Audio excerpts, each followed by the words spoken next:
Olá, boa tarde. Estamos iniciando mais um programa Bem-Estar ao vivo no Facebook do Diário da Região. Eu sou a Francine Moreno, sou repórter da revista Bem-Estar. Essa aqui é a Juliana Ribeiro, que também faz parte da equipe. O tema de hoje é longevidade com qualidade de vida. Hoje temos 3 convidadas, duas reumatologistas e uma assistente social. Estou aqui com a Zina Santangelo, com a doutora Lúcia Bufolin e a assistente social Iraides Rodrigues do Nascimento. Muito obrigada pela presença de vocês, por ter aceitado o nosso convite, viu? Muito obrigada. E nós vamos iniciar esse tema hoje porque a expectativa média dos brasileiros é 75 anos hoje, né? Então é um assunto que está muito, é um momento excelente para falarmos sobre esse assunto, né? As pessoas querem qualidade de vida e estão vivendo mais. Nós inspiramos também num artigo da doutora Vicenzina, que vai sair nessa próxima revista Bem-Estar. Ele está aqui. A capa da nossa próxima Bem-Estar é o Edivaldo, né, que veio aqui semana passada, participou de uma palestra.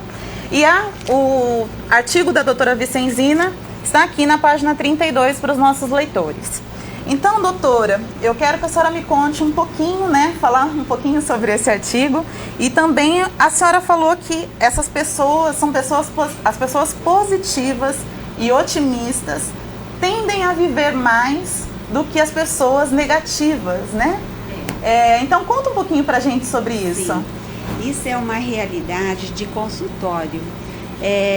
O que a gente percebe, por exemplo, o que expressa bastante isso é aquela frase do John Kennedy, que ele dizia: não basta acrescentar anos de vida, mas sim vida aos anos, né? E é isso que a gente vê. Então, o que acontece? As pessoas com boa atitude mental, elas desenvolvem um prazer na vida. E o prazer leva à longevidade, né? E eu queria também que a senhora falasse sobre as pessoas que desejam o bem para si próprio e também desejam o bem para as outras pessoas, assim como tem amor ao próximo e tem amor a si próprio. Essas pessoas também têm uma expectativa de vida maior? Sem dúvida. Amor, gratidão, reconhecimento, satisfação, fazer o bem ao outro. São situações que levam ao ser humano à essência dele, né? Na realidade, muitas pessoas pensam assim: busca poder, busca dinheiro, mas a essência do ser humano, o que ele está em busca é do amor. Então, o amor reflete a melhor evolução de um ser humano em todas as suas instâncias: física, emocional, psicológica, né? Então, isso é o que a gente vê no nosso dia a dia. Entendi, tá ótimo. Doutora Lúcia, hoje as pessoas estão vivendo mais, né? E eles estão, a senhora percebe que eles estão preocupados em ter uma qualidade de vida com mais satisfação, com mais vigor. O que a senhora pode falar, baseada na experiência da senhora como profissional? Baseado na nossa experiência, o que a gente pode perceber é que isso é uma questão matemática, né? Vamos pegar uma mulher hoje quando ela entra na menopausa, por exemplo. Uma mulher hoje, em torno dos 50 anos, quando entra na menopausa, ela viveu praticamente, no máximo, aí, 2/3 da vida dela só. Tá? Então, é necessário que essa evolução, os próximos anos da vida, sejam realmente agregando toda a experiência que ela teve até lá, tá? E o que isso vai trazer de positivo para ela ao longo do tempo. Então, isso tem muito, eu vou pegar um gancho com o exemplo da Vicenzina. Eu gostaria que foi maravilhoso isso que você colocou, Vicenzina, mas o que eu acho importante é colocar que isso realmente, independente de religião, de etnia, isso vamos usar o termo metafísico, é energético. Então, o indivíduo que cerca-se de uma boa energia, ele vai receber da mesma forma. Essa preocupação do ser humano hoje, é claro, ele tem condições, ele tem ferramentas, né? Tanto dentro da medicina, quanto dentro da própria sociedade, quanto dentro da própria tecnologia, de ter uma qualidade de vida sempre muito melhor. Tá? Eu queria pegar o gancho, inclusive, por exemplo, da informática. A informática hoje é uma realidade maravilhosa com os pacientes que têm uma idade, uma vivência maior. Vamos usar isso, né? Então, isso agregou muito ao indivíduo. Porque uma das piores sensações que o indivíduo tem quando ele atinge uma idade mais, vive um período maior, talvez seja a solidão. Ele sabe que ele é capaz, ele tem experiências agregadas, ele tem vivências maravilhosas e realmente bem usada, essa questão da informática tirou muitos indivíduos da solidão. Isso traz uma jovialidade, isso traz o compartilhamento do conhecimento, como nós estamos aqui agora. Nós estamos compartilhando vivências e conhecimentos. E isso traz saúde mental e física.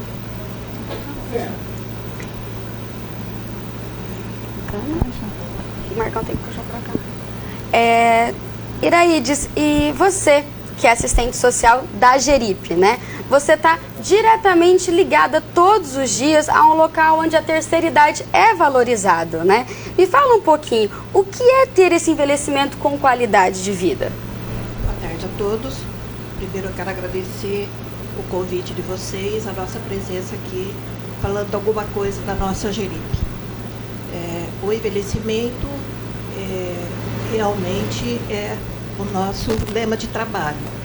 Qualidade e longevidade caminham juntos. Tá? Ele tem a qualidade, ele tem a longevidade. Foi um avanço. É um avanço da nossa sociedade.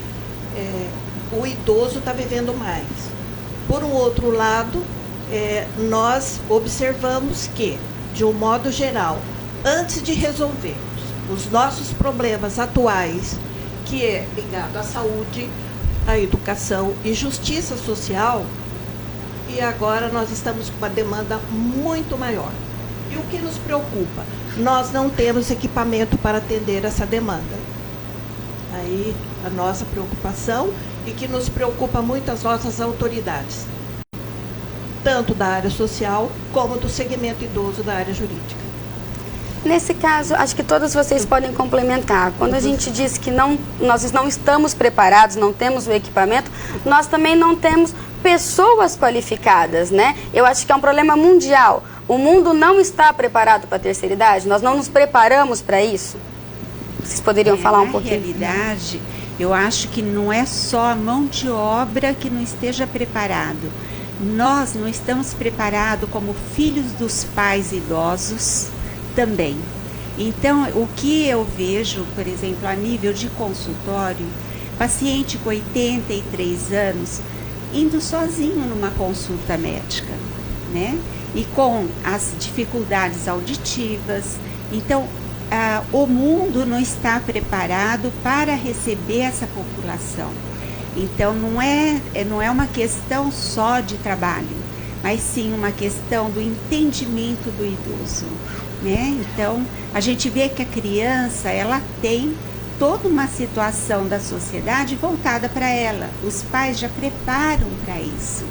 Vamos receber filhos, vamos fazer um planejamento. Os pais não, eles vêm numa consequência de situações de vida desses filhos, da família e tudo mais.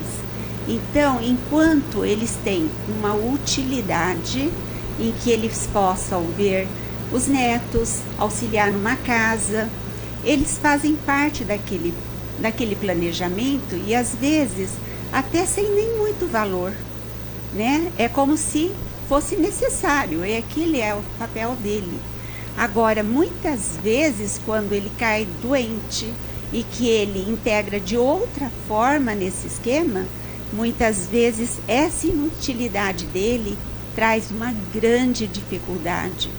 E isso não é por falta de amor, mas é falta de preparo, né? E isso a gente está encontrando em muitos casos, muitas famílias, e é um despreparo do mundo. Bacana. Posso? Claro, fique à vontade. Essa preocupação nós todos temos. O nosso idoso, ele fica mesmo isolado, a família não assume, os filhos não assumem, porque eles não sabem o que é idoso. Eles não têm conhecimento, eles não sabem o que é o Estatuto do Idoso, eles não sabem o que é participar de um Conselho Municipal dos Direitos dos Idosos, eles não sabem. Então, a nossa preocupação, o que nós fazemos na nossa Geripe, constantemente é o encontro de gerações. Gente, é maravilhoso. Vocês não imaginem como é lindo os jovens encontrando com os nossos idosos. Eles choram, os adolescentes preparam o caderninho, o livrinho, e eles pedem que querem mais. Então é muito positivo, só complementando esse encontro de gerações. É muito bom. Eu gostaria também de complementar, é um despreparo emocional e principalmente na nossa realidade também um despreparo financeiro, né? Porque infelizmente numa grande maioria das famílias, tá, o idoso atualmente tem funcionado como um elemento inclusive gerador de renda pela sua pensão, pela sua aposentadoria.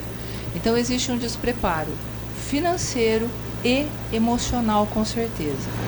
Em outros locais, né, se você pegar, por exemplo, os países nórdicos ou os países europeus, onde não tem essa característica da latinidade, tá? Então onde as relações familiares têm uma outra forma de afeto, tá? E onde nós temos, são governos que já previam essa situação, você encontra um certo respaldo, principalmente financeiro, para esse tipo de cidadão. Então, digamos que há sociedades onde está um pouquinho melhor, mas eu coloquei a questão da latinidade, porque são situações, nós estamos acostumados a ser cercados pela família. E isso é algo que o idoso sente muito quando ele perde esse vínculo, essa relação que a doutora Vicenzina colocou de quando ele está atuando junto com netos, junto com os seus familiares, tá? E aí, só complementando que o que você falou do Estatuto do Idoso foi maravilhoso, é por isso que hoje os conselhos de medicina, o Conselho Federal, o Conselho Regional de Medicina, insiste tanto que as instituições tenham principalmente um conselho de bioética. A bioética é um assunto que tem se tornado importantíssimo em todos os segmentos. Para dentro de um contexto hospitalar, por exemplo, nós teríamos vários assuntos, mas o assunto da família e idoso, família assumir situações, família assumir a continuidade de um tratamento, a transição hospitalar para a residência, tem muito a ver com bioética. E os conselhos têm insistido muito em relação a isso. Eu gostaria de acrescentar também, do que a doutora colocou, que a nossa proposta, então, que sejam incluídos nos currículos escolares o estudo do envelhecimento. Isso é muito importante que seja incluído nos estudos, no currículo escolar, para que o jovem já comece a ir entendendo o que seja o idoso. Isso está sendo ótimo, porque é exatamente isso que está precisando. Ter oportunidades de um tipo de conferência e de situações, de uma discussão como essa, para poder ir integrando à sociedade alguns novos conceitos, porque seriam novos conceitos, em relação ao idoso também, né? Bacana. Para você que está chegando agora, esse é mais um Bem-Estar ao Vivo pelo Facebook do Diário da Região. O tema de hoje é longevidade com qualidade de vida. Aqui no estúdio nós temos 2 reumatologistas e uma assistente social para tirar suas dúvidas, para bater um papo conosco sobre isso. Mande suas perguntas, basta colocar o seu comentário embaixo do vídeo, que nós vamos estar aqui repassando para nossas convidadas. O João Amaral está aqui interagindo conosco, acredito que todas vocês podem estar colocando. Ele diz que o idoso depende da sua condição financeira. Idoso pobre, doente, costuma ser tratado como transtorno pela família. É isso mesmo que acontece, doutora? Eu gostaria de colocar... Eu não concordo totalmente com essa posição, tá? Existe muito mais de um envolvimento, de um engajamento do próprio núcleo familiar do que exatamente questões financeiras. Você pode encontrar pessoas com uma situação financeira muito boa e que ficam o tempo todo sem contato com a família, vai trocando o turno de um cuidador para outro cuidador. E há famílias que conseguem realmente com afeto, tá? Com proposta de trabalho. É claro que existe uma demanda de tempo, existe uma demanda de presença, mas que isso pode ajudar muito e independe da questão financeira. Tá? É o carinho de fazer aquela comida especial, é de ir lá dar um banho, isso independe da questão financeira. Tá? Isso eu concordo também. É a mesma coisa que com a criança. Muitas vezes a gente vê a criança de uma classe mais diferenciada sendo cuidado só por babás, por outros serviços, enquanto que uma classe menos privilegiada, o que acontece? A família assume, né? Então muitas vezes ela é mais cuidada. Isso acontece no idoso também. A senhora quer acrescentar, dona Iraísa? Só acrescentando também, na Gerip nós temos todo ano, tem 2 vezes por ano, um encontro para cuidadores de idosos. Esse encontro é preparado por profissionais da nossa Gerip e também outros profissionais de outra área. Por exemplo, o médico geriatra nós não temos, então nós convidamos e alguma autoridade do segmento idoso. Então nós podemos observar que esse grupo, quando chega lá, nós temos muitos que vão participar, eu quero aprender para cuidar do meu pai, para cuidar da minha mãe, para olhar meu tio, para olhar minha tia. Se eu arrumar um emprego é bom, mas eu também quero aprender. Então a gente tem esse outro lado para também estar retratando. Bacana, está surgindo o interesse da família também, nesse caso. Claro. Tá ótimo. Doutora Vicenzina, me conta um pouquinho, no seu artigo, a senhora falou sobre como estimular o nosso cérebro para manter essa performance física ativa, com uma alimentação saudável, com uma redução de estresse, que isso também estimula essa longevidade, né? Me conta um pouquinho disso pra gente, né? Como que pode mesmo ter essa qualidade de vida, né, na terceira idade. Certo. Isso é bem interessante, porque as pesquisas mostram que 15% apenas na longevidade é a questão genética. Coisas que até um tempo atrás a gente imaginava a questão genética 80%, mas não, é o contrário. Então a genética é importante? Para algumas doenças, mas acontece que 15% são os hábitos e atitudes, né? Então, aí reflete o que o indivíduo ele pode adquirir, ganhar, se ele tiver bons hábitos e boas atitudes mentais. Então, os bons hábitos seria na questão alimentar, né? Ter uma alimentação voltada também para o estilo de vida que ele tem, para as condições que o idoso necessita, em termos da mastigação, se ele tem problemas, então está adequada para essa situação.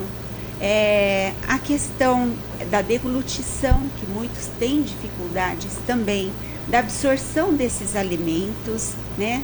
E como está o funcionamento do intestino. Hoje nós damos um valor muito grande à situação intestinal.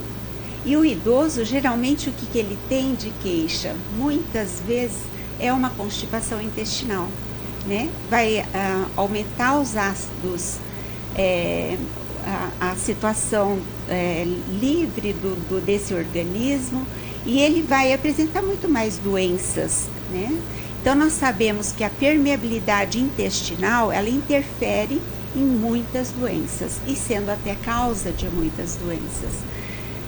Uma outra questão importante também é a atividade física.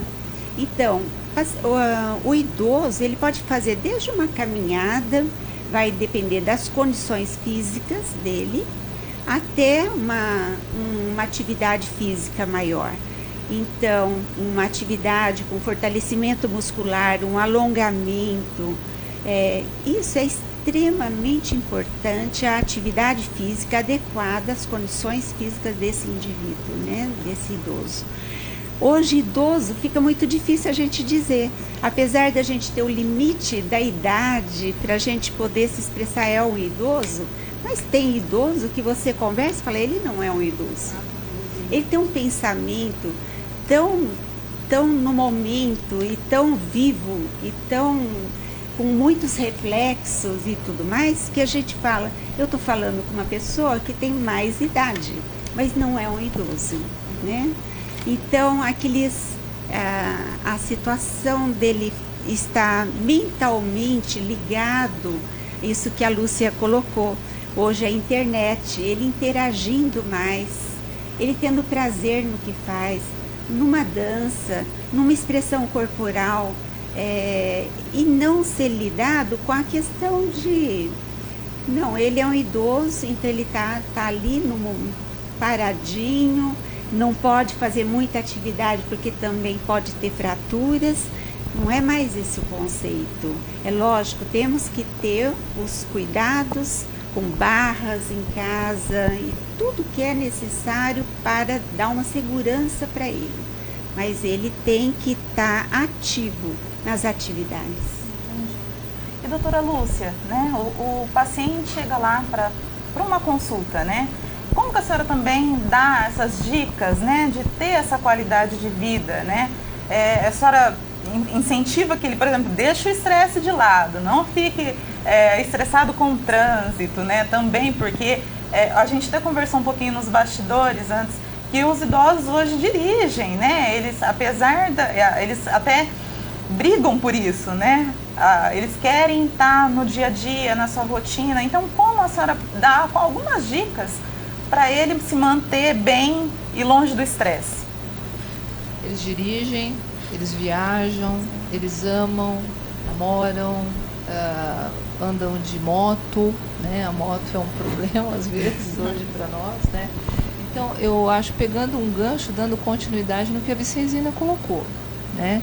É importante o exercício da autoestima, e se você tirar muitas coisas de uma pessoa colocando-a como aquilo é proibitivo, ela vai se sentir incapaz, tá? Agora, essa questão do estresse realmente é uma situação que vai desde uma orientação, de um bom papo, de uma boa conversa, de colocar analisar problema por problema, caso a caso, tá? Então vai desde daquele paciente que frequenta o nosso consultório, que pode até realmente ter um distúrbio de ansiedade ou um distúrbio depressivo que precisa ser medicado, e ele volta no retorno agradecendo, doutora, que bom que a senhora passou um medicamento ou me indicou aquele colega. Desde um exercício de um contato com a natureza, de uma convivência com outro grupo. Eu acho que combater o estresse antes de mais nada, não falar você tem que combater o estresse, tchau, e vai ver o que você vai fazer, tá? É você perder um pouco da sua consulta, da sua visita médica, que na verdade a gente usa consulta, mas o termo deveria ser uma visita médica, né? E você olhar um pouco através daquele indivíduo, né? Então, os problemas, o estresse, ele pode ser combatido, como tudo que a Vicenzina já falou. Eu acho que eu vou estar sendo repetitivo, eu estaria complementando com a individualização de cada um que frequenta o seu consultório. Agora, eu acho que o que mais estressa realmente nessa fase é a solidão. Eu sempre vou bater na questão da solidão, tá? Uma vez eu tive a oportunidade de assistir um evento com um colega que é psiquiatra, tá? Falando sobre essas questões nessa faixa etária, colocando que a solidão é a única sensação que te aproxima da morte. Então, se eu tivesse que dar alguma orientação, sempre eu daria para evitar a solidão, tá? Então, frequente, dance, vá lá na Geripe ver o que eles estão fazendo, o que tem lá na sua comunidade, isso, o que tem na sua comunidade, se ele frequenta um grupo religioso, se ele tem alguma coisa. Então, interagir de forma prazerosa combate qualquer estresse. Entendi. Tá? Eu também ia perguntar para a senhora, dona Gaides, Lá a Geripe tem uma programação extensa de atividades, né? Nós temos várias Conta atividades. um pouquinho pra gente sobre essas atividades.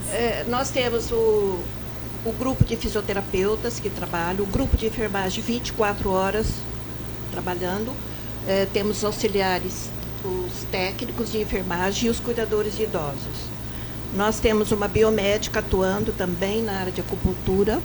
Nós temos uma educadora física também atuando nos programas nossos, que nós temos um programa até de voleibol adaptado, viu? Muito legal. bom. Vai ser implantado agora em janeiro.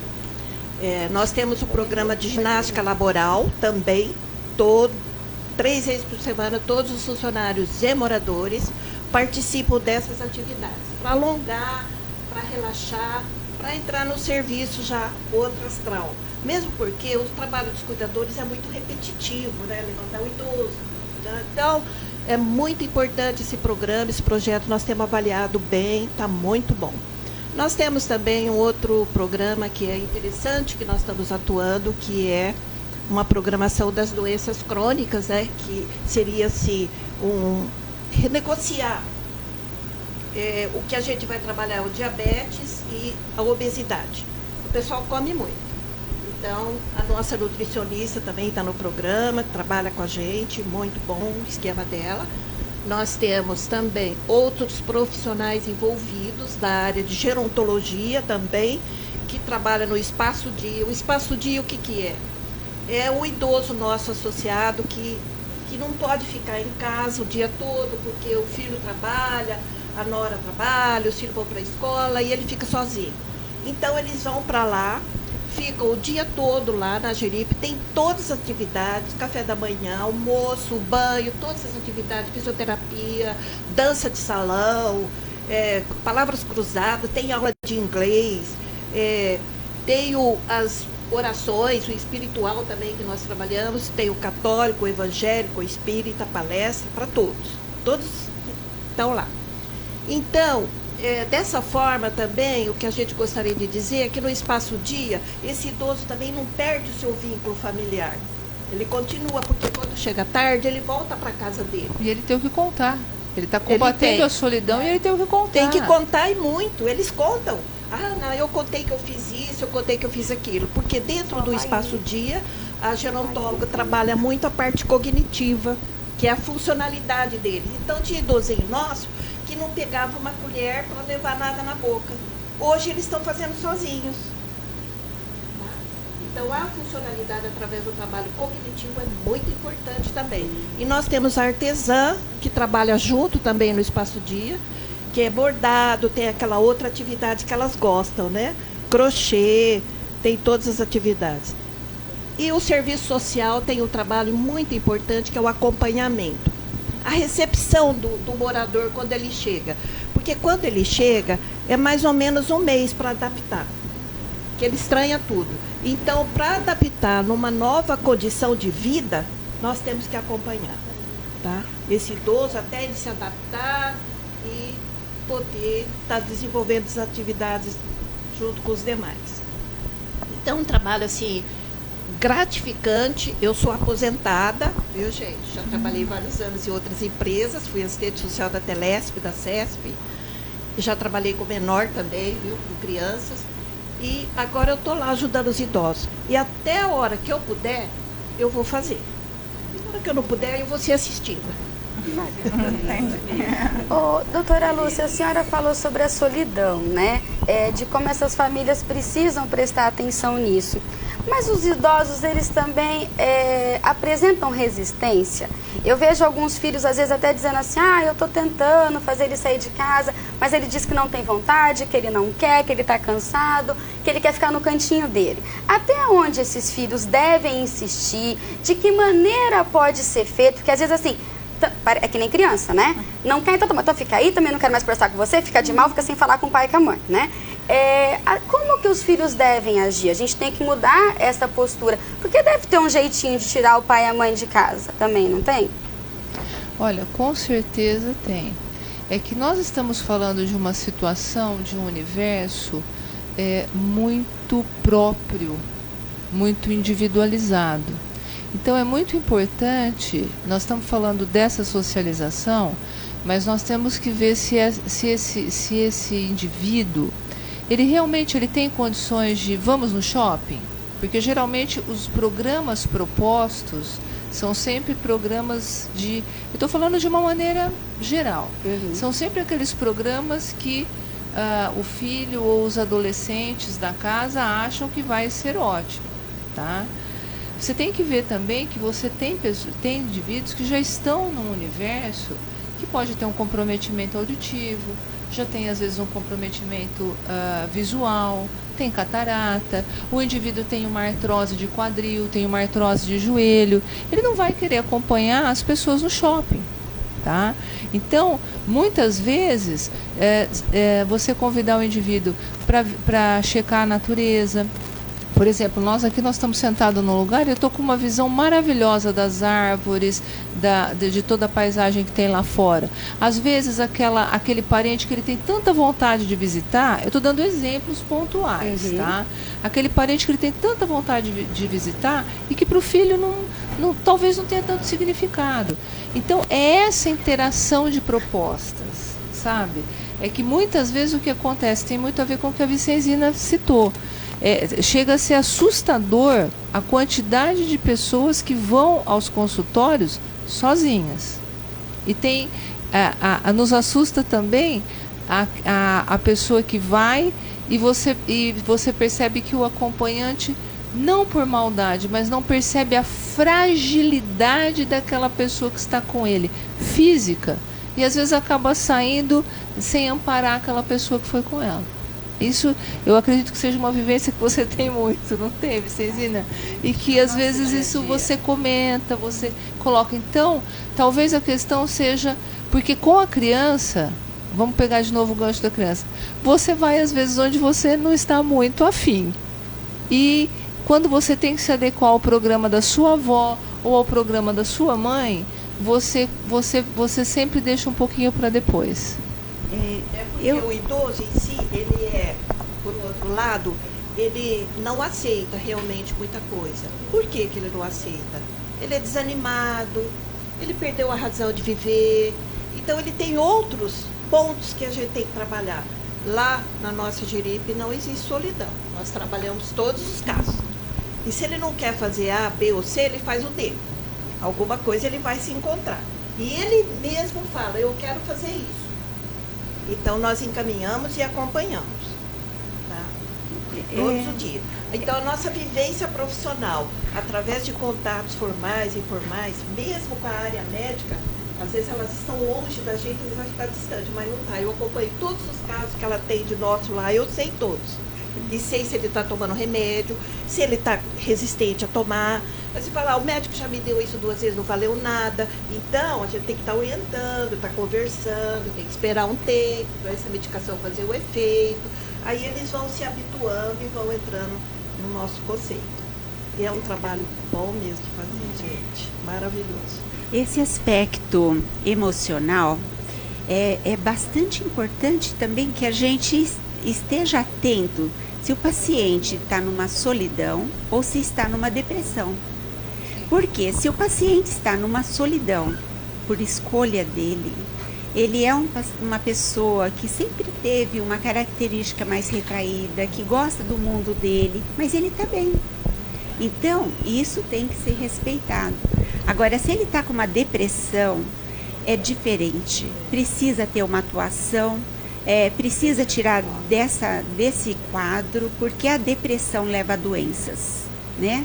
Então, a depressão é uma das principais causas de doença, não só no idoso, como no adulto também, né? Até na criança.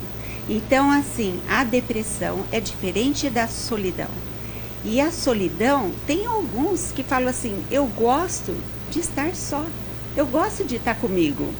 A gente escuta isso também, né?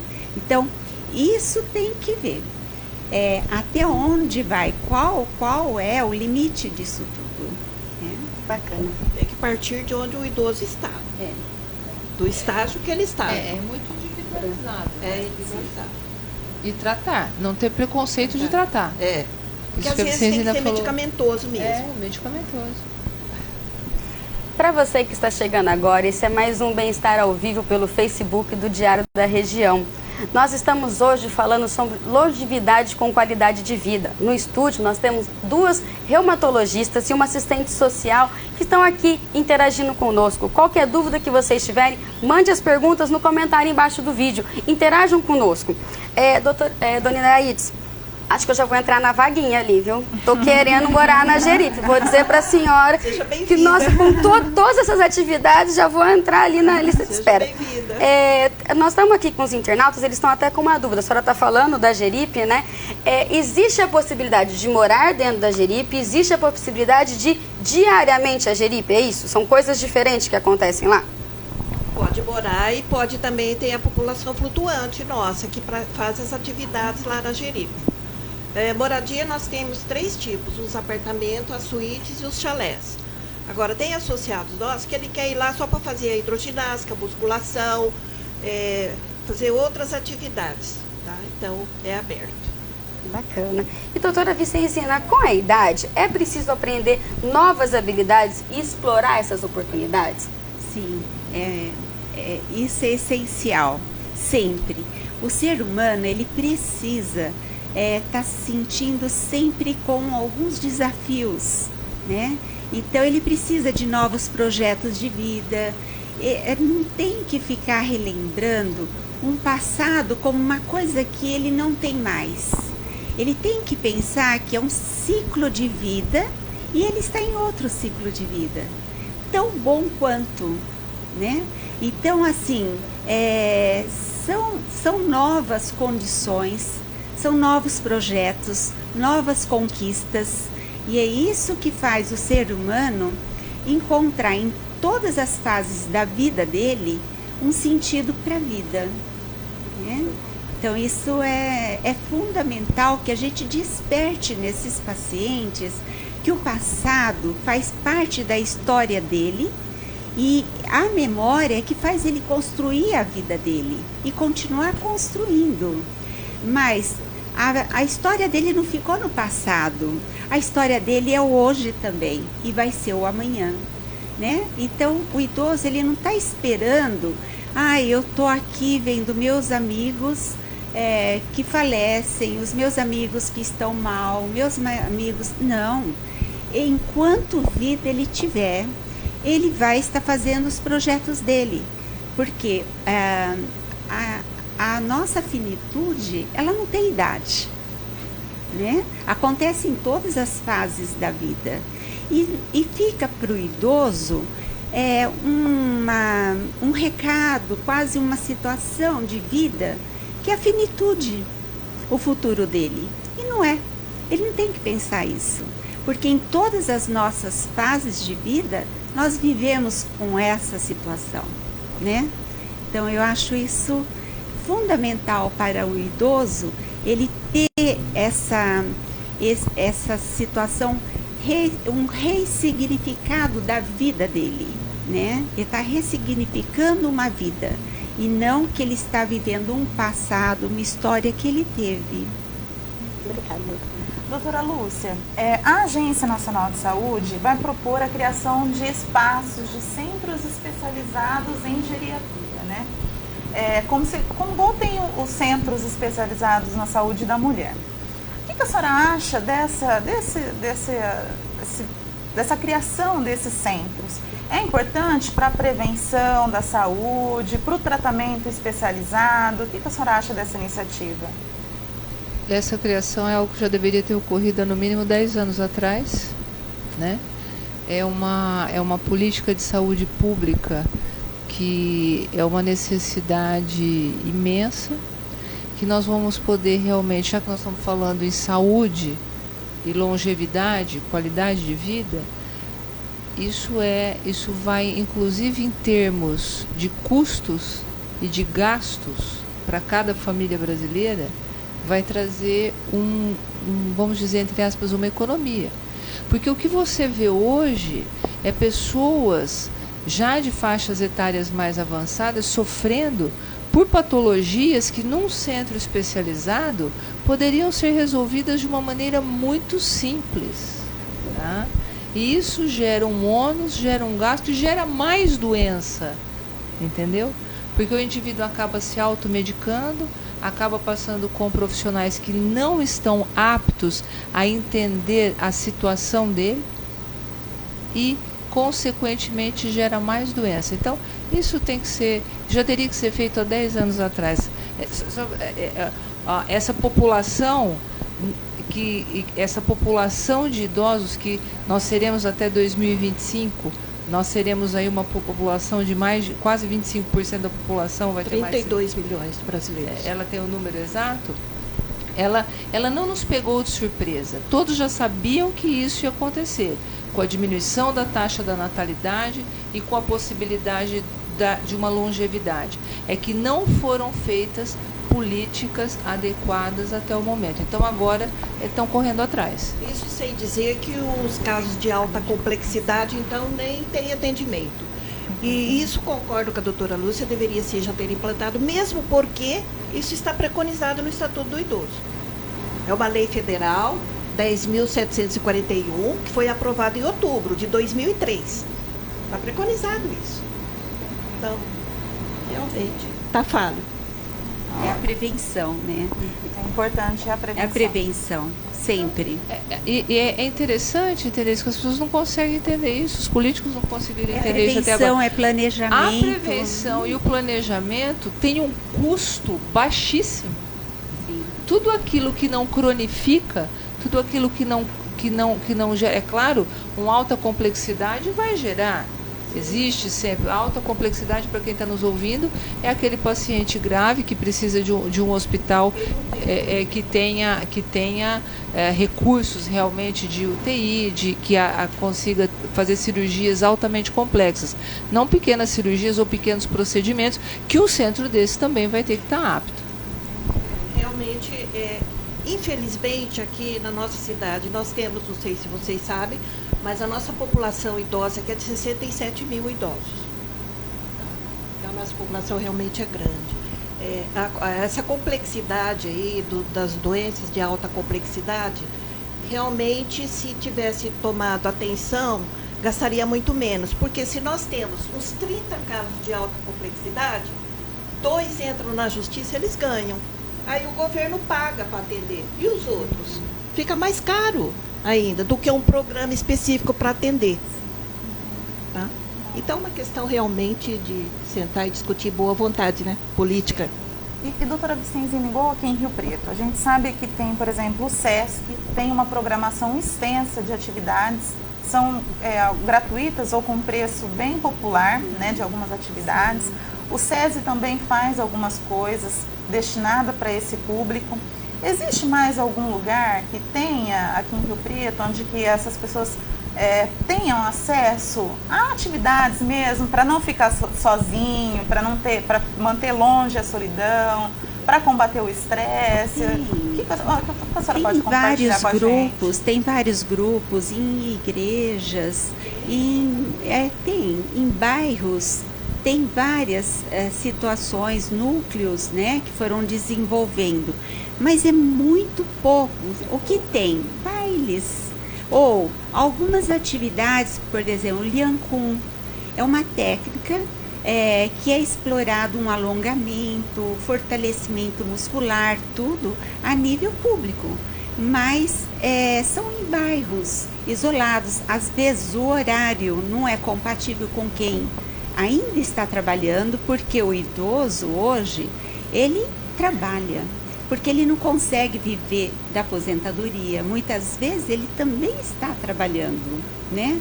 Então, assim, o que falta é ter mais opções e mais horários, mais investimento de fato. Assim como tem creches para criança, precisamos ter creches também para os idosos. Né? Não sei que nome daria isto, mas a creche é o que vem em primeiro momento como um modelo que nós temos para as crianças, nós precisaríamos ter para os adultos. E é uma questão pública mesmo, né? Tantas famílias não têm condições de pagar cuidadores, não têm condições, e fica muito complicado tudo isso mesmo. A Geripe é excelente, mas nós também temos pessoas na nossa sociedade que não têm condições de frequentar um serviço que oferece tantas atividades, né? E assim, a gente tem que procurar soluções. Nós temos o Centro de Convivência do Idoso aqui em São José do Rio Preto, que é um centro muito bom, bem coordenado, bem trabalhado. Eles têm programas muito bons também. E tem também nos bairros, através do CRAS, não sei se vocês já ouviram falar, que é o Centro de Referência de Assistência Social, que tem grupos de idosos também que estão sendo trabalhados. Tá? Tem um trabalho bom, só que a demanda é muito, gente. Não tem condição de atender a todos. Mas que existe, existe. Mas é o que eu insuficiente. disse, os equipamentos têm que ser melhorados. Não sei quando. Mesmo as praças, nós fazemos caminhadas, por exemplo, nós estamos com bons locais para caminhada em São José do Rio Preto. E hoje tem também os aparelhos para ginástica, mas o que está faltando muitas vezes? Uma pessoa ali presente para orientar. Então, um monitor justo precisa. Então a pessoa chega ali, ou ela vai se arriscar, ou ela não vai fazer. Ou vai piorar, então, causar uma extensão justamente, muscular. Às vezes justamente. Piora. Então, assim, Faz exercício tem errado. às vezes o aparelho e não tem adequação do espaço para ser usufruído da melhor forma possível, né? Isso é importante também. Nós vamos ter que encerrar o programa. O assunto é longo, né? A gente pode aqui ficar. Não, tá ótimo. E eu quero, se vocês quiserem finalizar alguma coisa, quiserem compartilhar alguma informação com os internautas, fiquem à vontade sobre o assunto. Eu gostaria de dizer, agradecer sempre a presença aqui nossa, né? Participando, informando alguma coisa da nossa Geripe e demais segmentos da nossa sociedade. E também dizer a todos nós que idoso, um dia você vai ser um. Muito obrigada. Quer falar alguma coisa? Eu também quero agradecer. Esse espaço é muito importante. Eu acho que tudo que a gente pode levar e pode trazer como uma reflexão para mudanças é tudo muito válido. A gente está plantando hoje aqui. E o idoso, ele não pode perder o sentido de um planejamento, de querer algo e um sentido para a vida dele, sempre, sempre. Eu também queria agradecer muito esse espaço que vocês colocaram, ter dividido essa bancada aqui com tanto conhecimento. Eu realmente fiquei muito, muito feliz com esse convite. E colocar, fazendo das palavras delas, que realmente idoso todos nós seremos um dia, né? E que você realmente busque dentro a felicidade em pequenas coisas. Agradeça esse sol, agradeça essa luz, agradeça essa cidade que você mora, tá? E sempre entender que as vivências têm que somar. Aquilo que o indivíduo viveu, mesmo as experiências difíceis, elas também somam na sobrevivência e nas vivências que a gente tem aí pela frente. Então é isso, pessoal. Eu quero agradecer as nossas convidadas, agradecer aos internautas que acompanharam todo o nosso programa. Nós estamos encerrando, mas semana que vem tem mais programa. O tema da próxima semana será carreira, tá bom? Muito obrigada, até semana que vem.